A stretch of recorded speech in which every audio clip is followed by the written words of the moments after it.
Hey guys, welcome to the first official episode of the Talking Norf podcast. I thought, after a few months of building my following and my audience over on TikTok and Instagram, I thought it was time to do what I really want to do, podcasting, longer form content. So I hope, all the people over who've been watching my TikToks and Instagram reels can, join me on this journey of, me yapping to a camera for 30 minutes a week. So I'll be hoping to do weekly episodes, which will include reviews of the previous game and previews of the next game, hopefully each week with a new guest. Strap in, guys. It's gonna be fun. All right, to start off with, gonna review the game against Geelong. So on Saturday, down at Cardinia Park, we fell to the Cats by 49 points. Our biggest loss for the year. Still don't think it was our worst performance for the year. I'd say the West Coast game was a worse performance. But overall, on paper, biggest loss of the season. Don't feel great afterwards. 15 losses in a row now to the Cats, a team that I'm not very fond of. So, yeah, it was disappointing to see us fade out. But, there are things to take away from the game. Big X, 30 disposals, 14 clearances, 25 hitouts. One of his best ever games. Just insane numbers, and I hope there's talk about it. Despite us losing, it's a very impressive performance from the big man. So first quarter, not a great start to the game. Geelong kicked the first 4, and from there you think, it's going to be like last year. We're going to lose by 100 plus. But I was really impressed with how we worked our way back into the game, and I think it was mainly a contest. I think Sherry got 7 clearances in that first quarter. That's just a huge number. Around 9 disposals as well.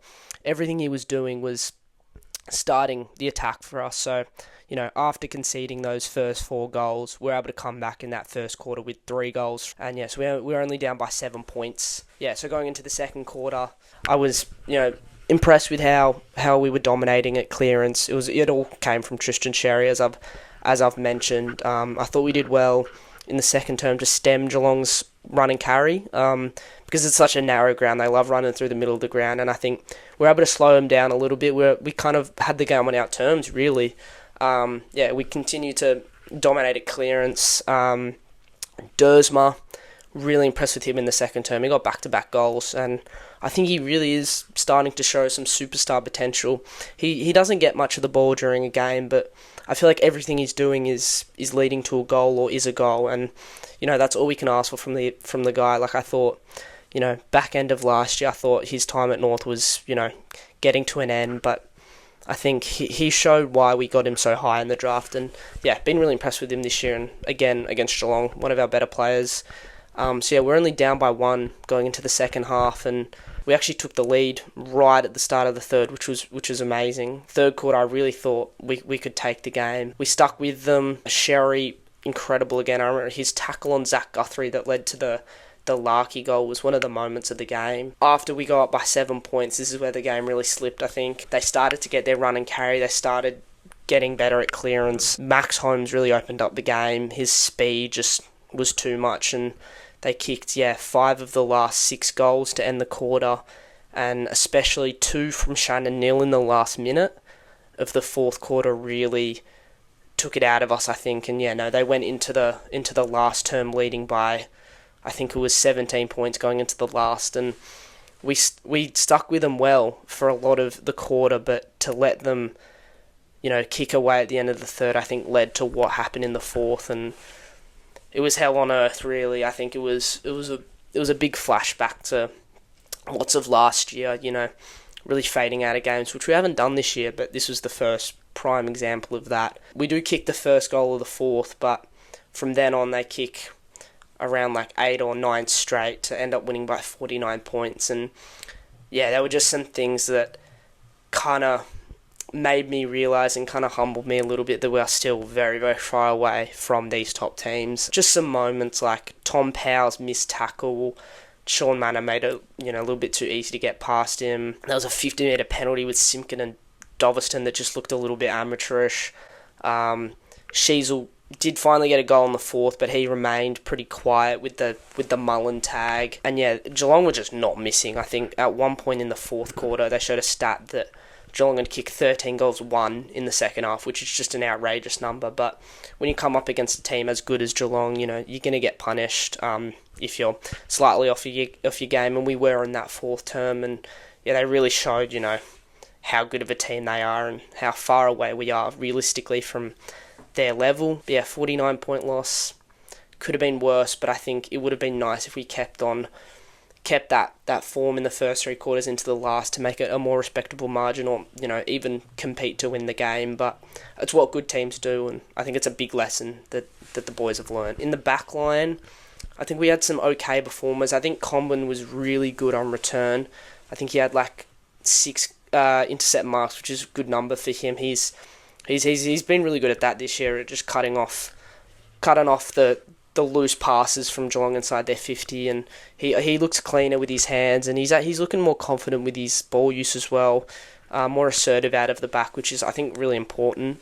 Logan Core, I'm still not fully convinced by those two. I think they did okay. Jeremy Cameron kicked 3, which is a decent amount, but it's not 11 like last year. And because we're playing one-on-one defense this year, he wasn't getting out the back like he was, all of last year in that game. Shannon Neal's huge, and we didn't really have a matchup for him, and he kind of showed his dominance a little bit at the end of the third. I think McDonald was a bit lacklustre, some of his ball use a bit careless. I thought Caleb was good though, who I think he's really turned his form round since right at the start of the year, and his ball use is getting better, and his pressure's better, and I've been happy with how he's been performing.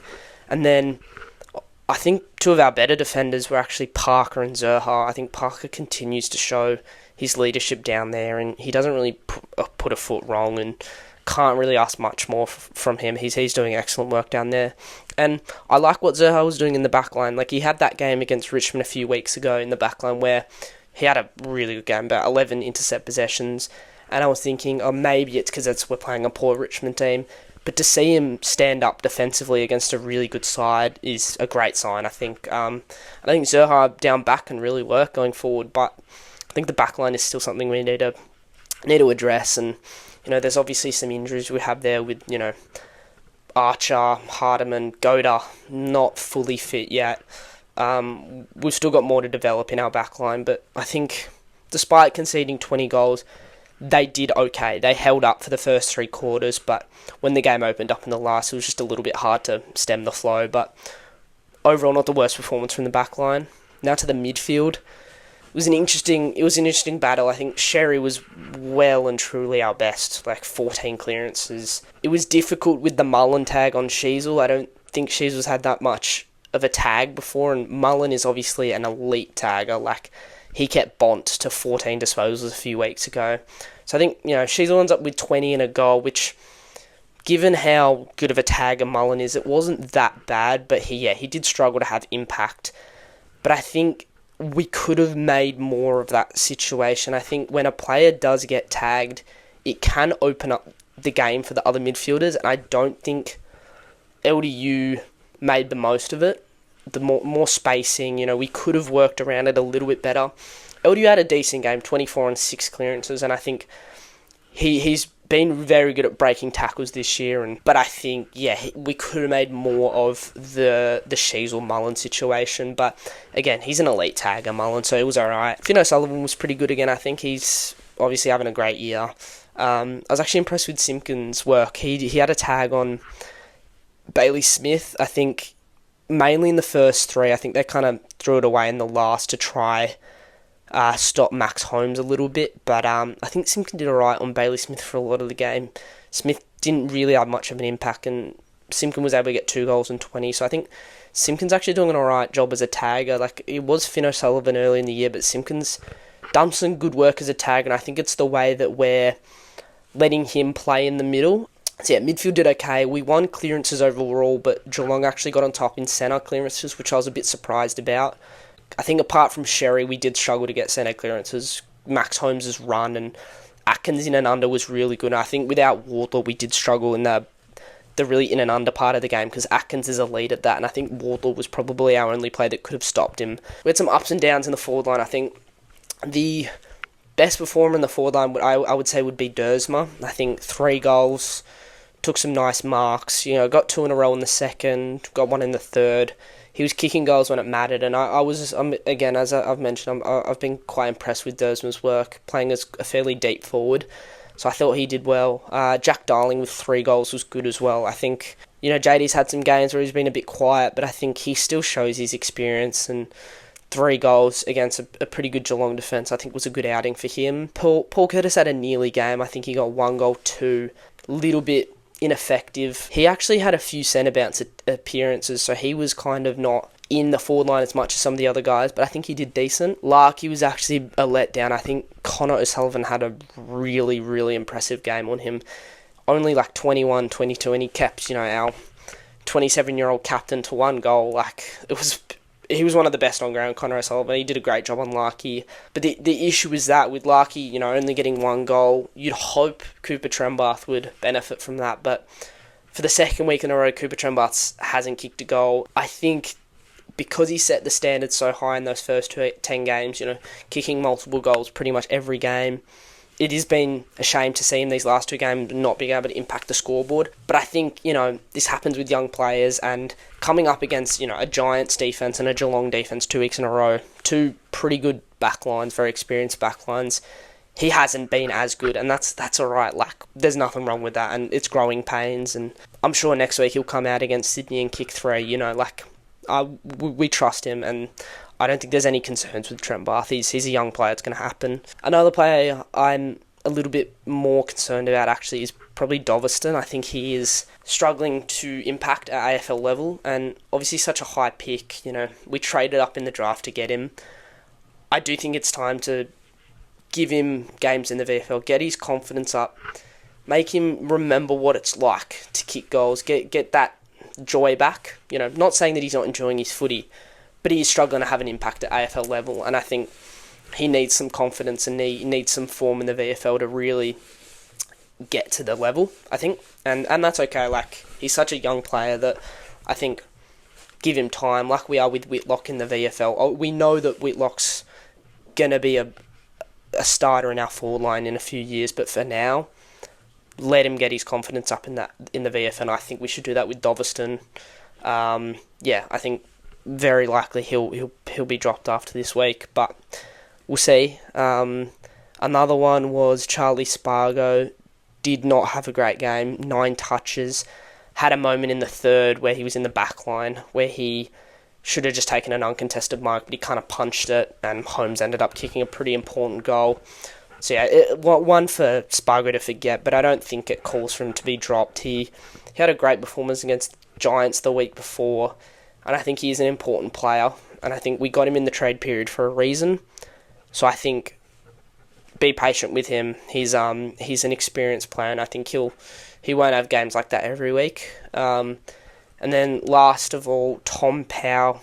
I think he was a huge letdown. I think 8 disposals, and he has struggled this year, only averaging 16 disposals. He averaged the 24 last year. Last year he played a lot more midfield minutes. But I think with Finn O'Sullivan pretty much being in the midfield 100% of the game, Tom Powell's obviously been pushed out, and he's barely been at any centre bounces. Paul Curtis is getting more than him, which I think is a sign of what Clarko wants from Powell, and I don't know if Powell's providing that. He's not hitting the scoreboard. He's struggling to find the ball. Powell's been in our team for a long time now in the first. I can't remember the last time he wasn't in the AFL team, and I think it might be time, maybe, to get him back to the VFL. Not as he's terrible, he sucks, he shouldn't be in the first. More let him figure out this role on the half forward, and I think there's some youngsters in the VFL playing some good footy that could easily come in for Powell. Like a Braden George, I think deserves a debut. I think Cooper Harvey's putting good work in. I think there are players that in the VFL that could do what Powell's doing at a higher level or at a similar level, but just give some youngsters some time, because I think Powell does need to figure out this half-forward role. It's obviously such a hard role. I think I've heard people say it's one of the hardest roles in footy, playing off the half-forward line. But yeah, I think Powell's having a bit of a tough start to the year, and I think a bit of VFL time might not be the worst. I don't think he will get dropped. I think he's one of Clarko's favourites. He's good tackler. He's a good pressure player. I think he ticks the boxes, but I'd be interested to see if he does lose his spot because there's been a few concerning performances from him.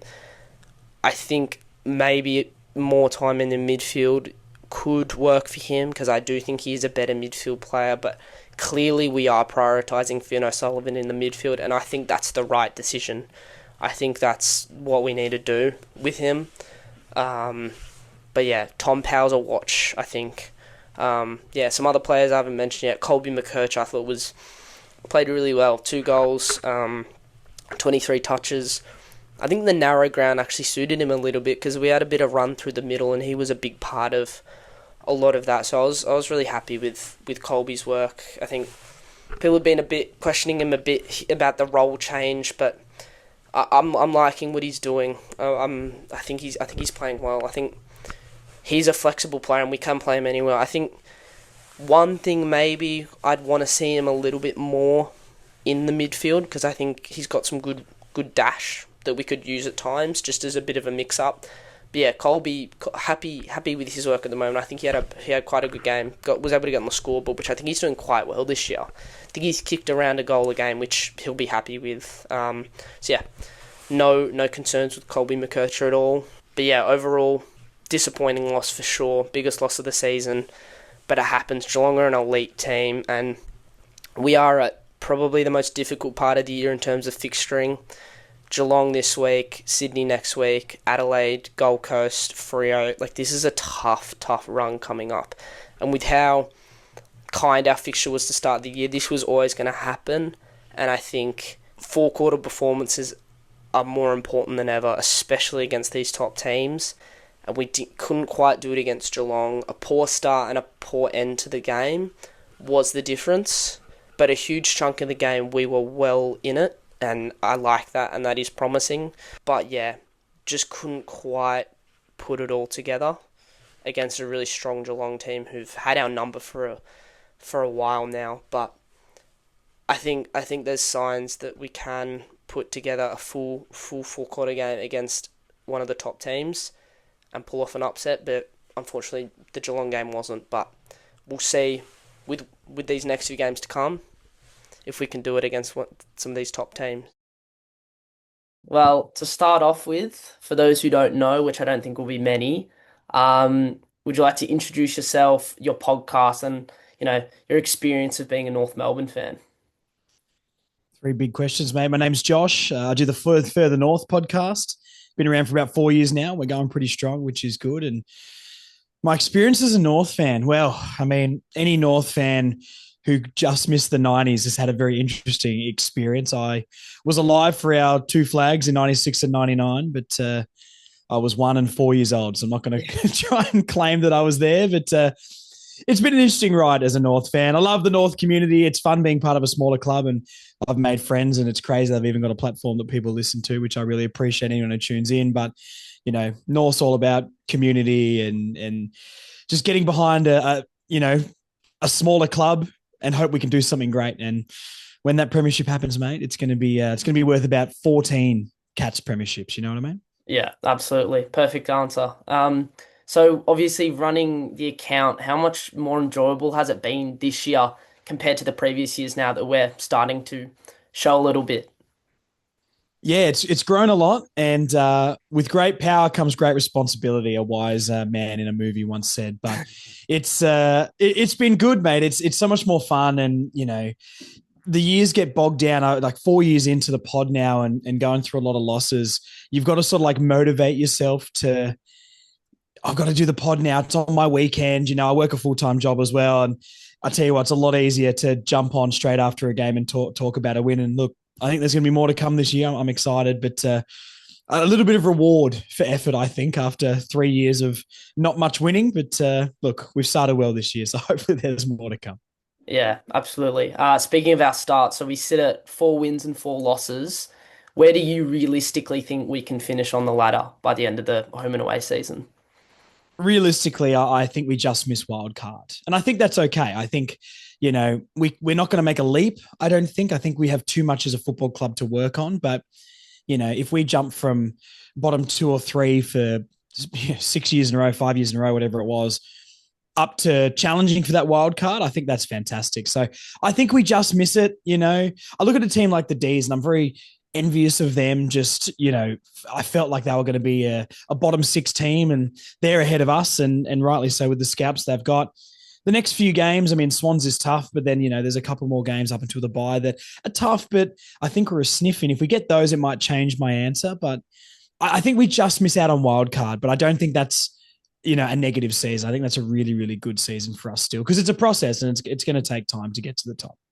Yeah, definitely. I mean, like going into this season, I didn't think we'd be anywhere near the wild card. I had us finishing 14th, but I think we've shown that we can beat the teams around us, like Port and Carlton. Not really; they're a bit lower than us, but like we can beat those teams and Yeah. competitive against the Giants. And yeah, I just think this season there's too many good teams, but I think next season is where we'll really see the growth. I think that's where we're going to see the biggest leap. But yeah, I've been pretty happy with our start. Been able to see us win 4 games already this year live, which is more than probably the last 2 years combined. So Yeah, it's that's been good. wild. I've been to 5 games. I've seen 4 wins, which Yeah, is wild. What a fantastic success rate. But what you said before is true. Like next year and the year after, like 2 years' time is when I'm expecting there to be finals on the cards. yeah, And I think that's realistic from building from what we've built.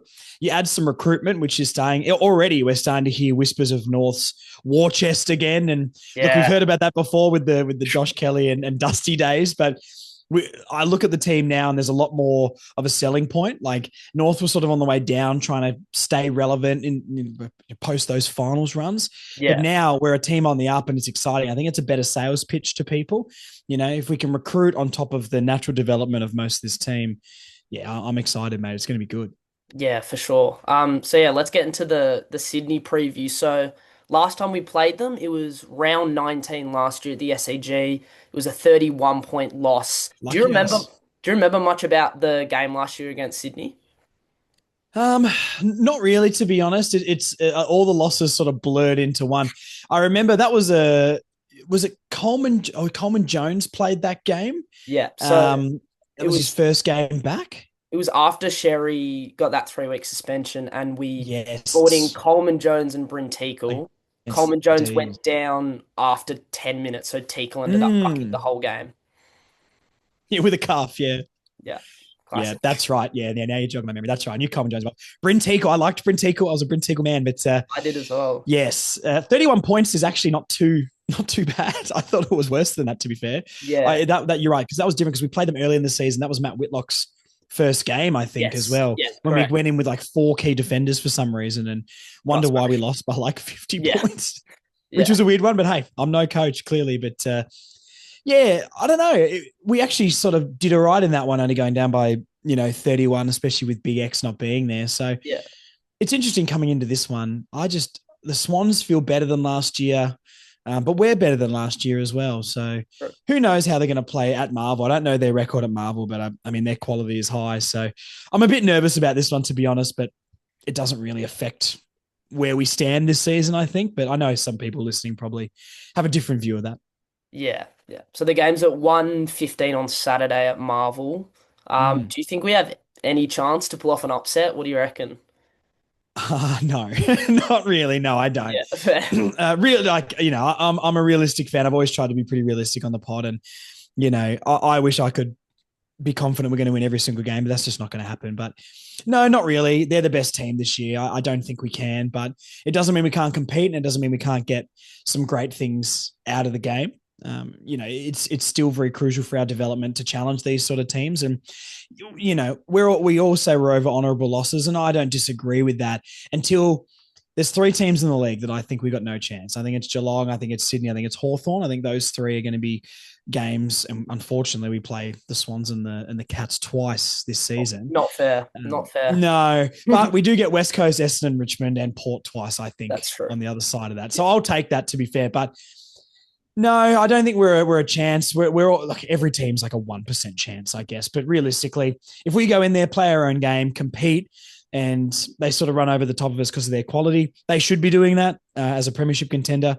I'd love to G everyone up here and say we're a chance, but no, but I don't think that's a bad thing necessarily. This isn't the time when North Melbourne need to be beating these sort of teams. We need to be challenging these teams. there's probably 14, 15 teams in the league I think we can beat on our day if everything goes right. And that's more important. And then these three teams that I don't think we could really beat, maybe it's past trauma or not, but Yeah, as long as we compete with those teams, I think it's okay. But I know other people won't agree with that. But hey, yeah. I guess it's my opinion, isn't it? No, I agree. I'm the type of North fan that I get criticized for not tipping us. Like, I never tip us, mate. yeah, They've given us no reason yeah, to tip them. I want to win my work footy tipping, mate. I yeah. want bragging I rights at the workplace. yeah. No, delusion isn't worth it. And I think going in with a realistic approach makes, if it is a close game and we don't lose by much, it makes it much better because the expectation is to lose. So if we Mm, if we exceed our expectations, it's a better feeling at the end of the game. hedge your bets. Yeah. Which player on the Swans do you think is like the most dangerous in terms of matchup wise, and who's one that we need to look out for? Oh, there's a lot. That's the problem. Yeah, one no, one isn't not one. Yeah, I got to narrow this down. I can give you one in every section of the ground. I don't know the one I've recorded my preview with a guy called Donny, who's a big Swans fan, which we'll put out Yeah, Thursday night, Friday can't wait to morning. see it. It's Nick Blakey is the one that really, really scares me. Yeah, and I hope we bring in a Constanti for this because I really want this is the role he needs to play. He needs to play like half the games max a year, but when we wheel him out, he needs to be an absolute pitbull against a Lockie Ash, a Rosie, a Josh Dacos, a Blakey that we're coming up against on the weekend. So he's probably the one because our transition has been quite poor defensively. Sorry, defending transition has been quite poor. yeah, So that's a big area we need to improve. And he's just one of the best in the league at it, mate. He might go for a kilometre plus gained. Heaney, I actually had a sneaky tip for Heaney for the Brownlow this year he's because still on. I think I think he's quality, mate.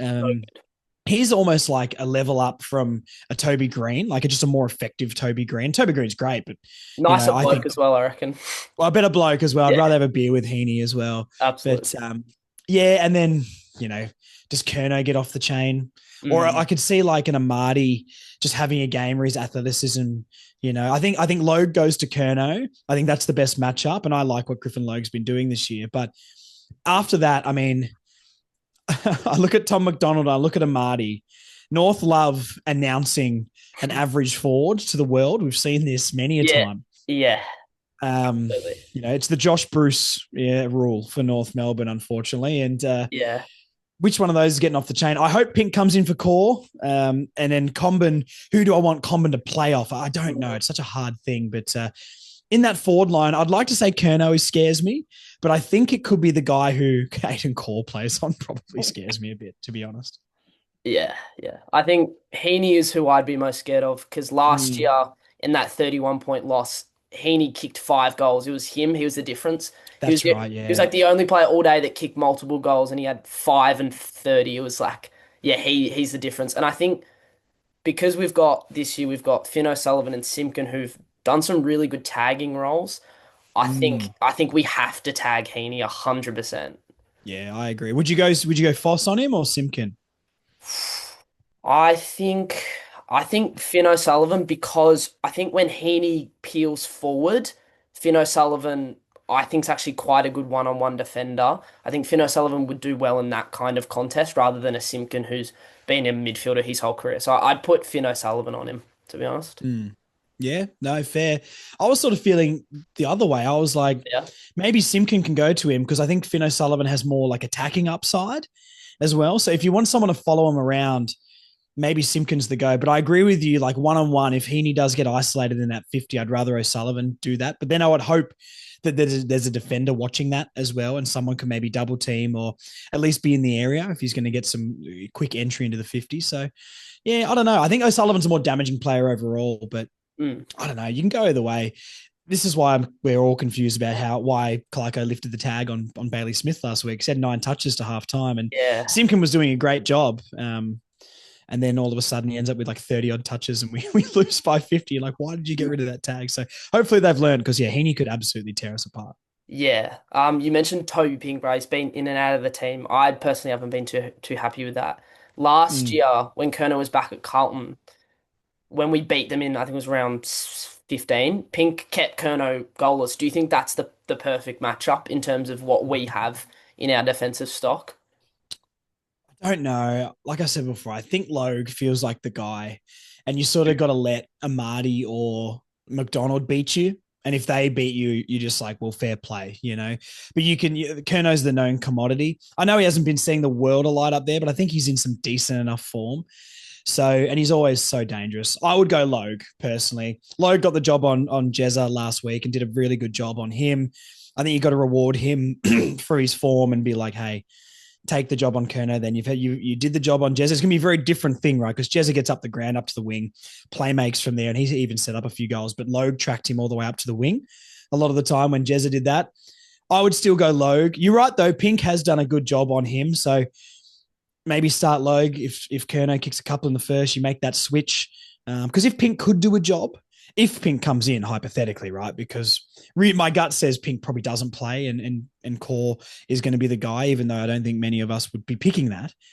If you could get Pink in and he does that job, then Logue could shut out an Amadi, and you could let Chom sort of drift off McDonald up forward as well. He's probably their least damaging key position forward, and he can be that interceptor and drop in the hole in front of Kerno and stuff. So, yeah, look, Clarko's won more premierships than me, mate. I'll trust him on this, but yeah, I'd go Logue, but if Pink plays, I wouldn't be afraid to make the switch early on if the matchup isn't right.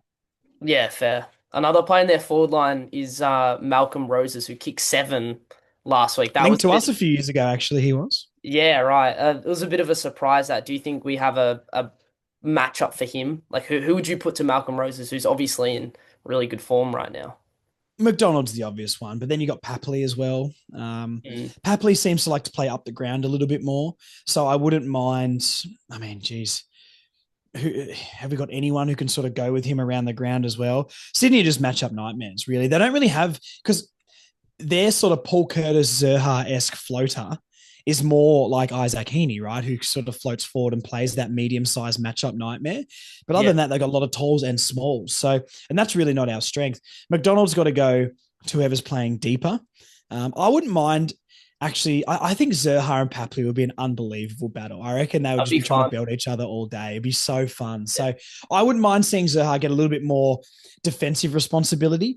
I think he's been okay the last couple of games in the back line, but not as good as he was obviously in that Tigers performance, even though the Tigers are rubbish. But Yeah.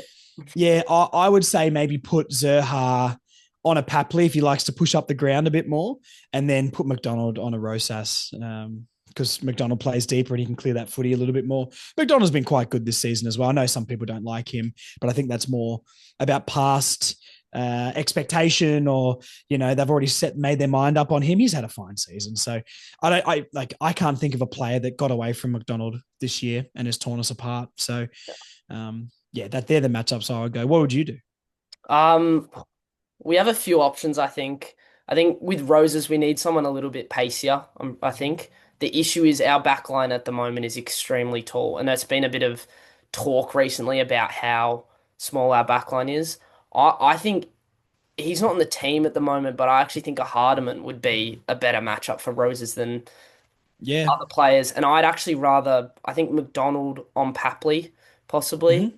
But yeah, as you've said, Sydney, they're a nightmare like to match up on. They've got their midfielders all rotate through the forward line as well. That's the issue. They all spend like Chad Warner, 1 or 2, yeah. like he also spends time forward. So it's going to be a hard team to match up on, I'd say.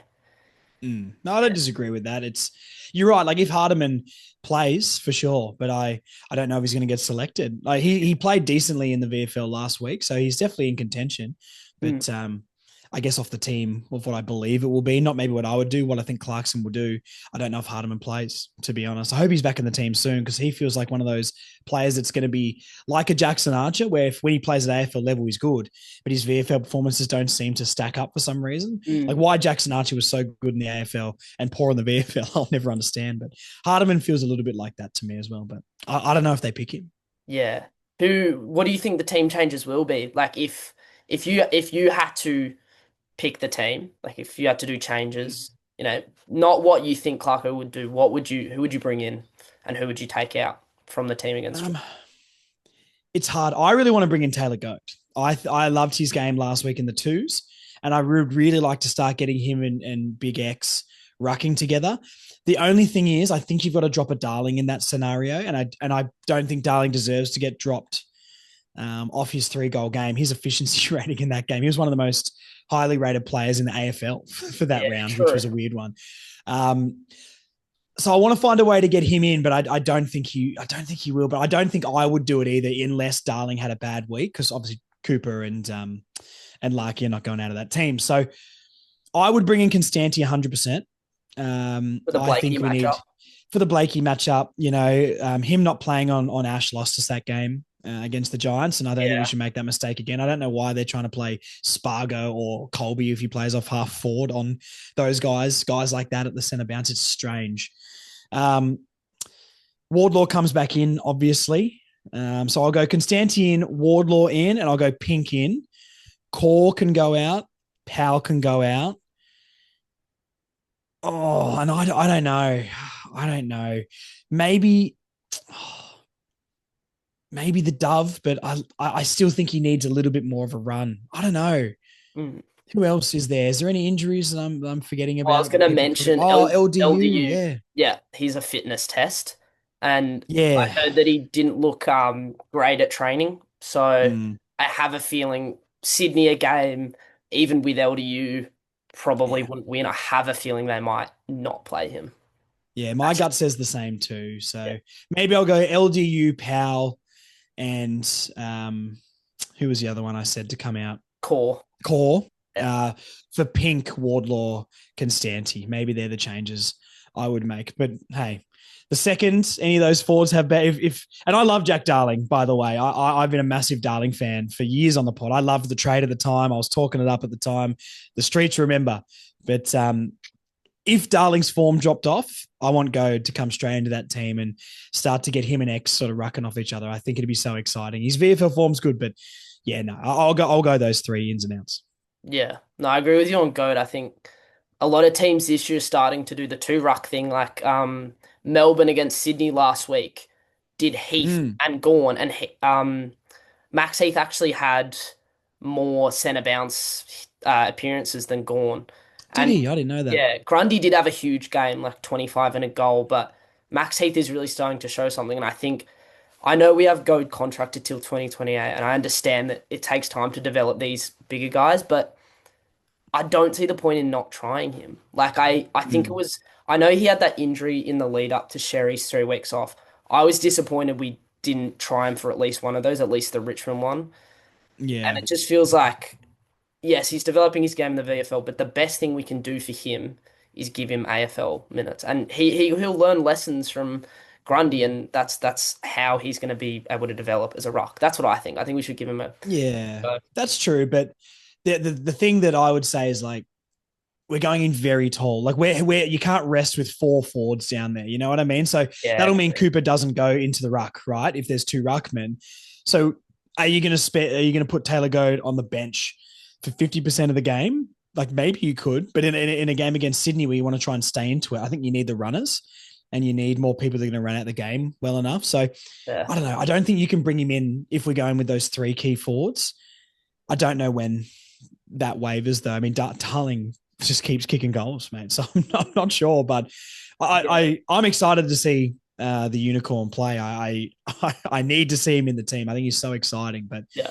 yeah, I just think I could imagine us losing that game and losing the ball at ground level a lot and not winning the contest at ground level. And then we're like, geez, we went in too tall. Because that's exactly what we said after the first Sydney game last year. We went in too tall, especially at the back line at Marvel Stadium. And I don't think you can go in that tall at Marvel, especially after what happened last year. So I want to see it, but maybe it's not the right game. As soon as Darling's form drops, need to give him a spell. Bring in Big Goaty. Are you going to the game on Saturday? I can't after work. I work till Oh, 3 on yeah, Saturdays. So unfortunately not. yeah, Yeah, I'd like to be there. And even though it's maybe not a game I think we can win, it's still good to get down there and support and be involved in Bay 29, which is always really, really fun for everyone yeah. down there. But no, we're in the barbering industry, mate. It's hard to get leave, Saturday's the day. especially Saturday's the big day. So it's very, very tough. You know, sometimes I look forward and get a little bit of leave in, but it's tough. We've got more employees there now, and it's hard to get leave at the moment. So unfortunately, not. What's your prediction for the game? Like, Who wins and by how much?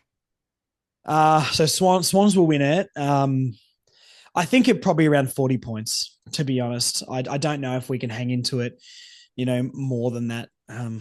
Maybe it's just a little bit of scars from last week. I was expecting the final margin to be a lot tighter against the Cats. But it was only a last quarter fade out. It depends. If LDU goes out, that's such a massive, massive loss for us. And if LDU out, if they put the tag on Shees, geez, good luck to our midfield. Like Jerry and Finn O'Sullivan and stuff in there are still good, but they're not those two guys. So that could hinder our number one weapon a lot, which is winning ball from stoppage and getting into our 50. So I don't know, man. I want to be more positive. I wish we were coming in here against Richmond. I'm going to say we're going to win by 75, but I think we go down by 40 points. Do you feel better about it though? I think because it's at Marvel and we've been very strong there this year, I don't think we win, but I think I actually think we'll stick with them in the last quarter, but they'll still win by 20 points, I'd say. Okay. Yeah, fair. I would take that though. It's the 100%. type of, it's a brand of footy we play though, right? Like those three quarters against the Cats. Yes, there's some skill errors and I understand that, but that's a young team. Like the type of footy we're trying to play and that brand of trying to move it more corridor, trying to win the ball from stoppage and go quick, get the ball quickly into the forward line. And, I don't think the forward 50 entry is there yet. And I wish we lowered our eyes a bit more, but you can see what we're trying to do. And we're doing that more consistently against good opposition. If we play that way against Sydney, it's a massive tick this season in our development. The win obviously matters, but it doesn't mean, just because we lose doesn't mean everything's all done. If we play how we did against the Cats for those three quarters against a mid-table team, even a Collingwood or something at the moment, or whoever you want to put, a St Kilda or whatever, I still think we can win those games. So I think that's the most important thing. For sure. Well, thank you for joining me, Josh. Much appreciated. Hopefully we can pull off a crazy upset and shock the world. But yeah, thanks for chatting with me. Much appreciated.